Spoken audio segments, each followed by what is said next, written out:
Battle of Bordeaux 1653. The Battle of Bordeaux was a naval engagement of the Franco-Spanish War of 1635–1659 fought on 20 October 1653 in the Gironde estuary.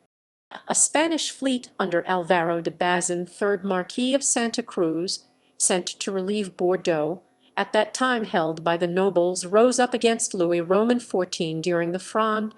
Shortly after, a landing was made by some 1,600 soldiers of the Spanish Tercios, which sacked the village of Montagne-sur-Gironde.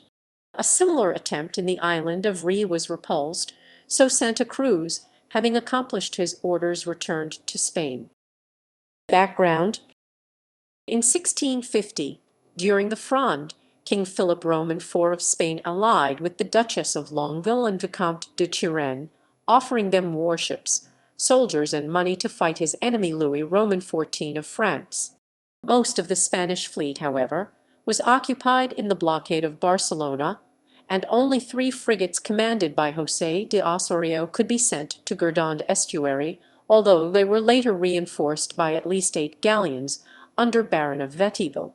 Archduke Leopold Wilhelm succeeded in attacking the French fleet at Dunkirk and defeated it with great loss, while the Grand Admiral Duke of Vendome captured the fortress of Bergues-sur-Gironde from the Spanish on 4 July 1653, investing Bordeaux shortly after. King Philip Roman IV then ordered a fleet composed of 8 galleons, 8 fireships, and all the frigates and pinnaces available to sail with urgency to relieve Bordeaux from the port of Passia. In addition, Marquis of Santa Cruz and Admiral Manuel de Banulos were urged to sail from Cadiz in command of the Armada del Mar Osorno with the same purpose. Despite all the efforts, when the Spanish fleet arrived, Bordeaux, due to lack of supplies, had capitulated to the French Royal Army. Santa Cruz was, however, ordered then attack the French fleet of the Grand Admiral Duke of Vendome. Battle.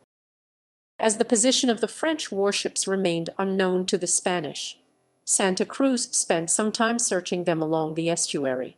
It was not until 14 October when a French squadron of 3 galleys and 8 brigantines was sighted entering the Blaye Channel. Santa Cruz immediately dispatched 4 frigates and 2 fireships to block the mouth of the channel, and sent Lieutenant General Louis de Guzman to explore the area.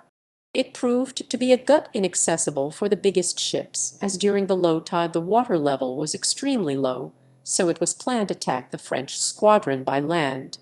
By 20 October the preparations were ready. At 3:00 a.m. of that day, Melchor de la Cuevas, Duke of Veraguas, and Francisco de Meneses Tercios landed on both shores of the channel and moved towards the French vessels' concentration, located in front of a castle garrisoned by a French and a Scottish regiments.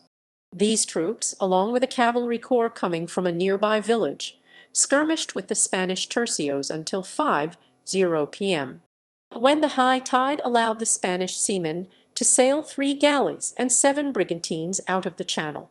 2 frigates, 2 brigantines, and 15 barges were set on fire due to the impossibility of refloating them, as well as the houses of the burg after being sacked. The whole operation was carried out with no casualty. Aftermath.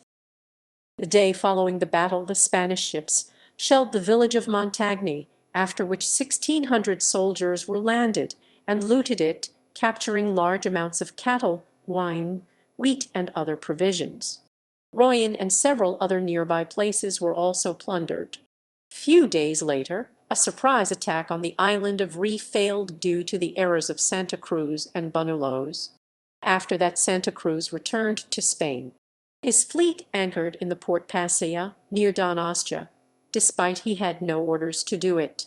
For this reason, or for his failure against Ré, he was imprisoned in the castle of Santorquez. Admiral Manuel de Banulos was also punished, being recluded in the castle of Vélez.